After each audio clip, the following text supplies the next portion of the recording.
এর আগের দিনের ভিডিওতে তারকেশ্বর মন্দির ঘুরিয়ে দেখিয়েছিলাম, আর তার সাথে এই মন্দিরে কিভাবে যাবেন, মন্দিরে পুজো দেওয়ার সময় এবং পুজোর ব্যবস্থা সমস্তটাই আমি বিস্তারিতভাবে দেখিয়েছিলাম।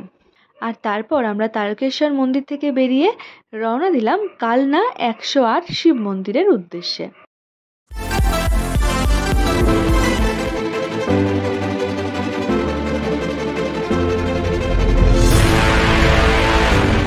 তারকেশ্বর থেকে কালনা 108 শিব মন্দিরের দূরত্ব 63 কিলোমিটার।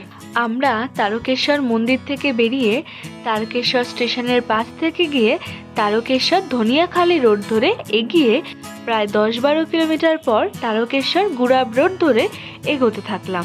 এরপর মাঝ রাস্তায় কিছুক্ষণ দাঁড়িয়ে একটু রেস্ট করে আবারও রওনা দিলাম। আর তারপর গুড়াব স্টেশন ক্রস করে গুড়াব মগরা রোড ধরে ভাস্তারা হাটতলা মোড় থেকে বা হাতে বইচি ধনিয়াখালী রোড ধরে এগিয়ে বইচি স্টেশন পার করলাম।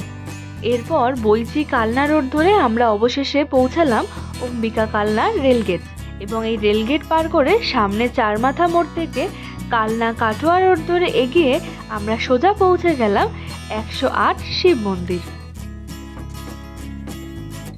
আর আপনারা যদি ট্রেনে করে যেতে চান তবে শিয়ালদা বা হাওড়া স্টেশন থেকে কাটোয়া লোকাল ধরে অম্বিকা কালনা স্টেশনে নেমে সেখান থেকে টোটোতে করে যেতে হবে 108 শিব মন্দিরে। 108 শিব মন্দির পৌঁছে মন্দির চত্বরের বাইরে রাস্তার ধারে গাড়ি পার্ক করে আমরা এগিয়ে চললাম মন্দিরের ভেতরে।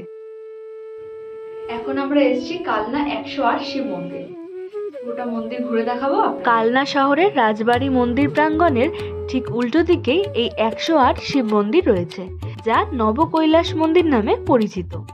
মন্দিরটি 200 বছরেরও বেশি পুরনো। 1809 সালে 8 চালা বিশিষ্ট এই মন্দিরগুলি প্রতিষ্ঠা করেছিলেন বর্ধমানের রাজা তেজচন্দ্র বাহাদুর। এই মন্দিরটি দুটি বৃত্তের আকারে তৈরি।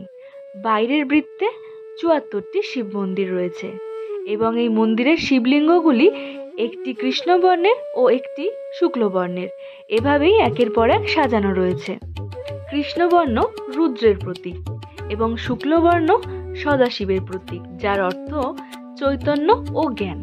মন্দিরের দেয়ালগুলি যদিও প্রায় ভগ্নাবস্থায় রয়েছে, তবুও ভালোভাবে খেয়াল করলে বোঝা যায় পুরাণ, রামায়ণ ও মহাভারতের কাহিনী খুবই সুন্দরভাবে এখানে তুলে ধরা হয়েছে।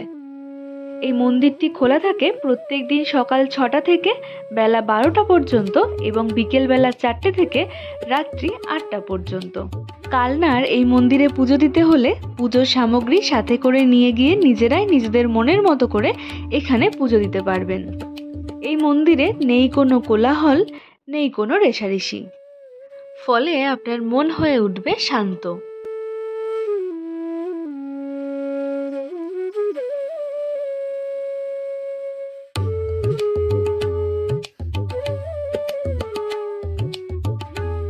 আর ভিতরের বৃত্তে রয়েছে 34টি শিব মন্দির, যার প্রত্যেকটি শিবলিঙ্গই শুক্লবর্ণের।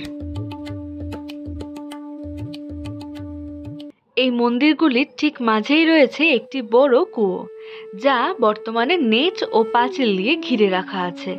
এই কুয়োটিকে শিবের প্রতীক হিসেবে মানা হয়।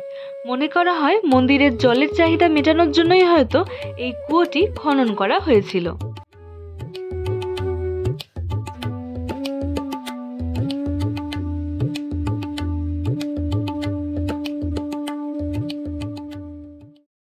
একশো আট শিব মন্দির থেকে বেরিয়ে রাস্তার ঠিক উল্টো দিকেই রাজবাড়ি প্রাঙ্গণে প্রবেশ করতে প্রথমেই বাহাতে আছে প্রতাপেশ্বর মন্দির, অর্থাৎ শিব মন্দির। মন্দিরটির নামকরণ হয়েছে রাজা প্রতাপচাঁদের নামে। 1849 খ্রিস্টাব্দে মৃত স্বামীর নামে এই মন্দিরটি প্রতিষ্ঠা করেন তার বিধবা স্ত্রী। এই মন্দিরের পোড়ামাটির কাজও চোখে পড়ার মতো। এই প্রতাপেশ্বর মন্দিরের পাশেই আছে অষ্টভুজাকার রাসমঞ্চ। আর এই রাসমঞ্চ থেকে এগোতেই প্রাচীর দিয়ে ঘেরা রয়েছে লালাজির মন্দির। এটি রাধাকৃষ্ণকে উৎসর্গ করা। এই মন্দিরটি রাজবাড়ির অন্যান্য মন্দিরের তুলনায় সবথেকে বেশি পুরনো। 1739 সালে মহারাজা জগৎরামের স্ত্রী ব্রজকিশোরী দেবী এই মন্দিরটি তৈরি করেছিলেন। মন্দিরের সামনেই রয়েছে 4 চালা নাট মণ্ডপ।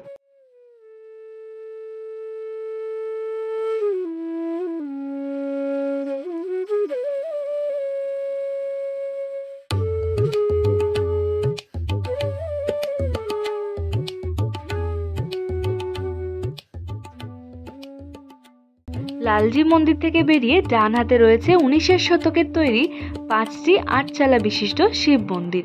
আর এই ছোট ছোট শিব মন্দিরগুলি থেকে একটু দূরেই রয়েছে সুউচ্চ কৃষ্ণচন্দ্রাজি মন্দির, যা কৃষ্ণ ও রাধাকে উৎসর্গ করা। 1751 থেকে 55 সালে রাজা তিলক চাঁদ তৈরি করেছিলেন এই পঞ্চবিষ্মতি মন্দির বা 25টি চূড়া বিশিষ্ট এক মন্দির। আর এর পরেই রয়েছে বিজয় বৈদ্যনাথ মন্দির, যা রাজা ত্রিলোক চাঁদ তৈরি করেছিলেন। স্থানীয় কাহিনী অনুসারে রাজা ত্রিলোক চাঁদের মা একটি পুত্র সন্তানের জন্য শিবের কাছে প্রার্থনা করেছিলেন এবং তার ইচ্ছে পূরণ হওয়ায় তার পুত্র রাজা হওয়ার পর ত্রিলোক চাঁদকে একটি শিব মন্দির তৈরি করতে নির্দেশ দেন। এটি সেই শিব মন্দির। রাজবাড়ি প্রাঙ্গণ থেকে বেরিয়ে আমরা নবদ্বীপের জন্য রওনা দিলাম। আর কালকের ভিডিওতে থাকবে নবদ্বীপ থেকে নতুন কোনো জায়গার খোঁজ। ততক্ষণের জন্য ভালো থাকবেন, সুস্থ থাকবেন। আর আমার এই ভিডিওটা ভালো লেগে থাকলে চ্যানেলটাকে সাবস্ক্রাইব করতে ভুলবেন না।